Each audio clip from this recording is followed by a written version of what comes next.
As Patanjali said, Yogas Chitta Vritti Naroda. This means when the Chitta is balanced, you can reach Samadhi. Imagine this bag is the Chitta. Your Chitta is made up of the manha, the mind, and the function is the choices that you make. Ahamkar, your ego. That function is your existence and why you believe you are here. And your buddhi is your intellect, and the function is the decisions that you make. Now, when you face a scenario or an event or an occurrence, something happens, the manha and the ego tend to be more dominant. The intellect will very often be suppressed by the ego and the mind. Take, for example, you had a box of chocolates. These chocolates were delicious. You eat a chocolate, you eat another chocolate. Your intellect is telling you, put the box away, you've had enough, you need a balanced diet, you can finish them for longer and have them for more days. However, your mind and your ego are saying, oh, go on, have another one. What harm will it do? They're so delicious. You've worked really hard, you deserve some. And what happens? Your intellect is quietened and your mind and your ego take charge and you end up eating a whole box of chocolates. Later on, you start to feel really sick. You feel guilty that you've eaten all the chocolates and not shared them.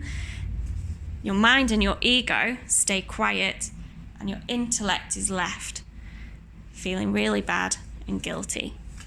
Another example, you've got some tasks to do for work and you know it's going to take a long time, so you start to procrastinate. Your intellect is telling you, just get the job done. You'll enjoy it once you start.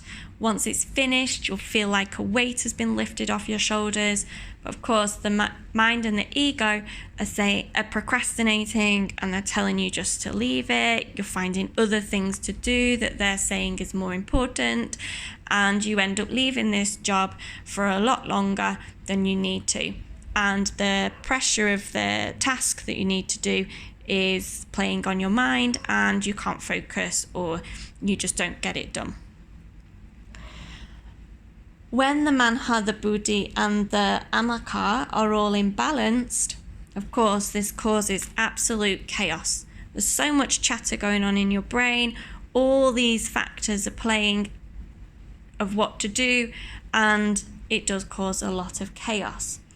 When this is happening, your consciousness is really low and you can't focus on what's important and what your intellect knows you should do. Now also in your chitta, it's made up of your thoughts, your habits, your desires, your attractions, your aversions, your memories, lots of other things. Think about how much stuff is actually stored in your chitta. What I'm focusing on now is raising that awareness. Raising the awareness of what is going on, what my intellect is saying, what my ego is saying, what my mind is saying, to help me create balance and to help me understand everything that is going on inside my chitta. Becoming aware will mean that you notice how much stuff and movement is going on inside the chitta. And of course, you won't be aware of all the stuff that's in there because lots of it is stored in your unconscious part of the chitta. So the aim of all this is to be unaffected, undisturbed and uninvolved by all the movements going on in your chitta, trying to still the fluctuations of the mind. So of course, Yoga's Chitta Vritti Naroda is stilling the fluctuations of the mind and calming all that chatter and chaos. So I'm focusing on now raising the awareness, learning how to be undisturbed by the movements so that I can become aware and also to make the unconscious part of my chitta decrease, the conscious aspect of it grow. Because when you balance all three and they're all working together,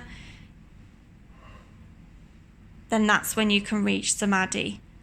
That's when your chitta can then disappear. and settle to help you reach that final goal.